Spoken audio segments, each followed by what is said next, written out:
ሰላም የዴሊ ቤተሰቦች እንደምን አላችሁ? ዛሬም ትኩስ ዜናዎችን ይዘን ቀርበናል። ሁሌም እንደምታደርጉት ሁሉ ሰብስክራይብ፣ ሼር፣ ላይክ፣ ኮመንት በማድረግ ትብብራችሁ አይለየን።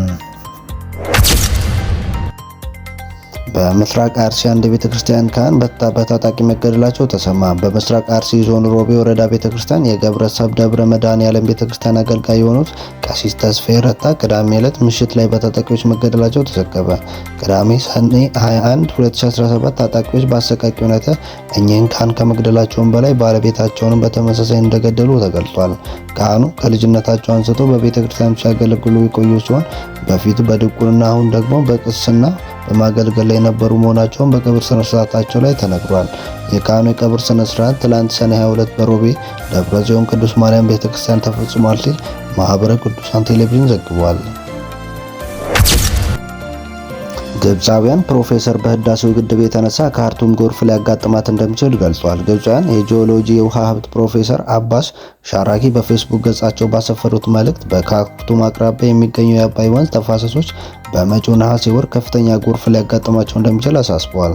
በካይሮ ዩኒቨርሲቲ መምህር የሆኑት እኚህ ፕሮፌሰር እንደገለጹት በአሁኑ ወቅት የህዳሴ ግድብ ወደ 54 ቢሊዮን ሜትር ኪዩብ ውሃ ይዟል። ይህ ማለት ደግሞ ባለፈው መስከረም ወር ግድቡ ከያዘው 60 ቢሊዮን ሜትር ኪዩብ ውሃ ጋር ሲነጻጸር ቅናሽ ማሳየቱን አስረድተዋል። ከዚህም በመነሳት ግድቡ እየለቀቀ ያለው ውሃ ያሰሉት ፕሮፌሰሩ በዚህም ከግድቡ በየቀኑ የሚለቀቀው የውሃ መጠን 20 ሚሊዮን ኪዩብ ሜትር የነበረ ሲሆን አሁን ግን በየዕለቱ 80 ሚሊዮን እየተለቀቀ ነው ብሏል። ጨምሮ አሁን እየመጣ ባለው የክረምት ደግሞ ይህንን ወደ 220 ሚሊዮን ይጨምራል የሚል ግምት እንዳለ ጠቅሰው ፕሮፌሰሩ ሲቀጥሉ የአየር ትንበያው መረጃዎች በዘንድሮ ክረምት በአፍሪካ ቀንድ ተራራማ ቦታዎች ላይ ዝናቡ መጠን እንደሚጨምር ማሳየታቸውን ጠቅሰው ይህ ደግሞ ከህዳሴው ግድብ የሚለቀቀው ውሃ የበለጠ እንደሚያደርገው አስረድተዋል። የውሃ መጠን በመጨመር ቁጥር በካርቱም አቅራቢያ የሚገኘው የአባይ ወንዝ መፋሰሻ ለከፍተኛ ጎርፍ ያጋለጣል የሚል ስጋት እንዳለም ገልጸው ግብፃዊ ፕሮፌሰር መልእክታቸው ለዚህ ዋና ምክንያት የግድቡ ተርባይን መበላሸት መሆኑን ጠቅሰው ተርባይኖቹ ስራ ካልጀመሩ ካርቱም ለከፍተኛ ጎርፍ ልትጋለጥ ትችላለች የሚል ማስጠንቀቂያ ሰጥቷል። በግድቡ ተርባይን መበላሸት ዙሪያ የኢትዮጵያ መንግስት ያለው ነገር የለም። ባንኮች ላይ የተጣለ አስገዳጅ የቦንድ ግዢ መነሳቱን ተገለጸ። የኢትዮጵያ ብሔራዊ ባንክ የገንዘብ ፖሊሲ ኮሚቴ በሁሉም ንግድ ባንኮች ላይ የተጣለው አስገዳጅ የቦንድ ግዢ እንዲነሳ ወሰነ። የኢትዮጵያ ብሔራዊ ባንክ በወጣው መግለጫ እንዳስታወቀው የገንዘብ ፖሊሲ ኮሚቴው ዛሬ ባደረገው ውይይት የተለያዩ ውሳኔዎች አሳልፎ ከዚህም ውስጥ አንዱ ሁሉም የንግድ ባንኮች የረጅም ጊዜ የግምጃ ቤት ቦንድ እንዲገዙ የሚያስገድድ ብሔራዊ ባንክ መመሪያ እንዲነሳ ያሳለፈው ውሳኔ ተጠቃሽ ነው። አሁን ላይ የመንግስት ገቢ የመሰብሰብ አቅም በእጅጉ በመሻሻሉ እንዲሁም በመንግስት የበጀት ጉድለት ለማሟላት የውጭ ገቢ መር የሆኑ የሀገር ውስጥ የመበደሪያ አማራጮች እየተጠቀመ በመሆኑ በባንኮች ላይ ተጥሎ የቆየው ይህ አስገዳጅ መመሪያ አሁን ላይ ማንሳቱን ተገቢ መሆኑ ኮሚቴው አምኖበታል ሲል መግለጫ ጠቅሷል። ኮሚቴው ያመነበት ይህ የገንዘብ ፖሊሲ ምክረ ሀሳብ ለብሔራዊ ባንክ ቦርድ ቀርቦ መጽደቁን መግለጫው አመልክቷል። ሁሉም የንግድ ባንኮች የረጅም ጊዜ የግምጃ ቤት ቦንድ እንዲገዙ የሚያስገድድ የብሔራዊ ባንክ መመሪያ ባንኮች መመሪያ ተግባራዊ መሆን ከጀመረበት ከጃንዋሪ 2022 ጀምሮ በአጠቃላይ ዓመታዊ ብድራቸው 5 በመቶ የሚሆኑት ለዚህ የቦንድ ግዢ ሲያውሉ ቆይቷል። በዚህ መመሪያ መሰረት የገዙት ቦንድ የሚመለሱ ከ5 ዓመት ቆይታ በኋላ ሲሆን ባንኮች መመሪያው ተግባራዊ በመሆኑ ከጀመረበት ወር አንስቶ እስከ ጁን 30 ቀን 2024 ድረስ የገዙት ቦንድ መጠን 94 ቢሊዮን ብር መሆኑ የገንዘብ ሚኒስቴር የመንግስት ዕዳ መግለጫ ያመለክታል። የገንዘብ ፖሊሲ ኮሚቴ ያሳለፈው ሌላኛው ውሳኔዎች በባንኮች ላይ የተጣለው የብድር ዕቀባ የተመለከተ ሲሆን በአሁኑ ወቅትም ባንኮች ዓመታዊ የብድር እድገት ላይ የተጠቀመው የ18 ዓመት በመቶ ጣሪያ መጪው መስከረም 2018 ድረስ እንዲቀጥል ኮሚቴ ወስኗል። ለዚህም የሰጠው ምክንያት አሁን ላይ የዋጋ ግሽበት የመርሃ ግብር አዝማሚያ ያስተዋለ ቢሆንም ይህንን ማስቀጠል አስፈላጊ በመሆኑ በባንኮች ላይ የተጣለው የብድር እድገት ጣሪያ ባለበት እንዲቆይ ማድረግ አስፈላጊ እንደሚሆን ገልጿል። የዩኒሴፍ ዋና ዳይሬክተር የሱዳን ድንበር አቋርጠው ከተፈናቀሉ 700,000 ህጻናት ጋር ተገናኙ። የዩኒሴፍ ዋና ዳይሬክተር ካትሪን ራስ በሱዳን ከተከሰተው ግጭት ተከትሎ ድንበር አቋርጠው ከተፈናቀሉ 700,000 ህጻናት ጋር ተገናኙ። በሱዳን በ2023 ግጭት ከጀመረበት አንስቶ ከ2 ቢሊዮን ብር በላይ ህጻናት ህጻናት ተሰደዋል። ዋና ዳይሬክተር ካትሪን ራስ በቻድ ያደረጉት የ3 ቀናት ተልዕኮ ያጠናቀቁ ሲሆን በሀገሪቱ ምስራቃዊ ክፍል በህጻናት ላይ እየደረሰ ያለው ቀውስ ሊቆም እንደሚገባ አሳስበዋል።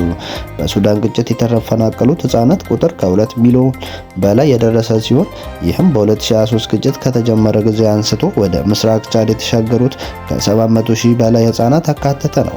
ዋና ዳይሬክተሩ የጉዳዩ አሳሳቢነት በመረዳት በስደት ላይ የሚገኙ ህጻናት ጎብኝተዋል። በመቶ ሺህ የሚቆጠሩ ለችግር የተጋለጡ ህጻናት በጦርነት ምክንያት ወደ ቻድ ለሸሹ ስደተኞች አስፈላጊ አገልግሎት ማድረስ ተገቢ መሆኑን ዋና ዳይሬክተሩ ተናግረዋል። ስደተኞች ግድያ፣ አስገድዶ መድፈርና የቤት ማቃጠል የመሳሰሉ ዘግናኝ ትዝታዎች እንዳላቸው የገለጹት ዋና ዳይሬክተሩ በመቶ ሺህ የሚቆጠሩ ስደተኞች በመቀበል የተጨናነቀችውን የድንበር ከተማ አድሬን በጉብኝት ወቅት ጾታ መሰረት ያደረገ ጥቃት የደረሰባቸው ስደተኞች አገልግሎት የሚያገኙበት ማዕከል ተዘዋውረው ቃኝተዋል። ግጭቱ በተቀሰቀሰበት ጊዜ አንስቶ ወደ 860 ሺህ የሚጠጉ የሱዳንና 274 ሺህ ገደማ የቻድ ሰራተኞች በቻድ መጠለያ ጣቢያ መጠለላቸውን መረጃዎች ያመለክታል። ከዚህም ውስጥ 61 ህጻናት በመቶ ሲሆኑ አብዛኞቹ በአድሬ አዱዳይ፣ ሲላ፣ ዋዲ ፋር እና በአኒዲ ኢስት አዋራጅ ውስጥ ይገኛሉ።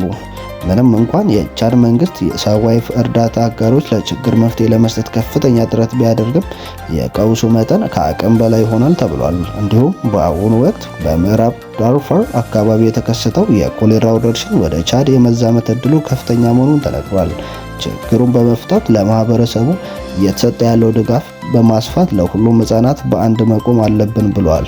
የዩኒሴፍ በህጻናት ጥበቃ፣ ጤና፣ አመጋገብ፣ ንጹህ ውሃና ንጽህና አጠባበቅ፣ የትምህርት ተደራሽነት ላይ ያተኮረ የተቀናጀ አደጋ ምላሽ እየሰጠ ነው።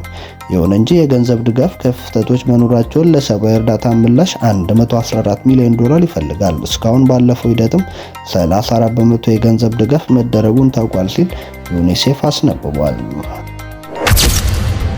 ሚኒስተሩ በሙሉ ጤንነት ላይ ይገኛሉ ተባለ። የንግድ ቀጠና የትስስር ሚኒስተር ዶክተር ካሳሁን ጎፌ የመኪና አደጋ እንደደረሰባቸው በማህበራዊ ሚዲያ መረጃ ሲሰራጭ ሰንብቷል። ሚኒስተሩ በምክር ቤት ጉዳይ ላይ በሰጡት መግለጫ ሚኒስተሩ የመኪና አደጋ እንደደረሰባቸው አረጋግጧል። ሰኔ 15 2017 ወደ ቤታቸው በመመለስ ላይ ያሉ ከምሽቱ 1 ሰዓት አካባቢ መኖሪያ ቤታቸው የሚገኘው ካርል አደባባይ ላይ ድንገተኛ መኪና አደጋ ደርሶባቸው ነበር ያለው ሚኒስተሩ መስሪያ ቤቱ በዕለት ሚኒስተሩ ወደ ሆስፒታል አምርተው በቂ ሕክምና እንዳገኙ አሁን ሙሉ በሙሉ ጤነኛ እንደሆኑ ነው ያስታወቁት። ሚኒስተሩ ከበቂ ጤና እረፍት ቆይታ በኋላ ወደ መደበኛ ስራቸው ገብተዋል እንደሚመለሱ መግለጫ ጠቁሟል። እውነት ይህ ሆኖ ሳለ እውነቱን ለርካሽ ፖለቲካ ግብዓትነት ለመጠቀም ከአውድ ውጪ ባልተረጋገጠ መረጃ በአሉባልታ የሚናፈሰው የማህበራዊ ሚዲያ ዘገባ የተሳሳተ መሰረተ ቢስ መሆኑን የንግድና ቀጠናዊ ሚኒስተር አበክሮ ለመግለጽ ይወዳል ብሏል። ሚኒስተሩ ምክር ቤት በማህበራዊ ትስስር ገጹ ባሰፈረው መግለጫ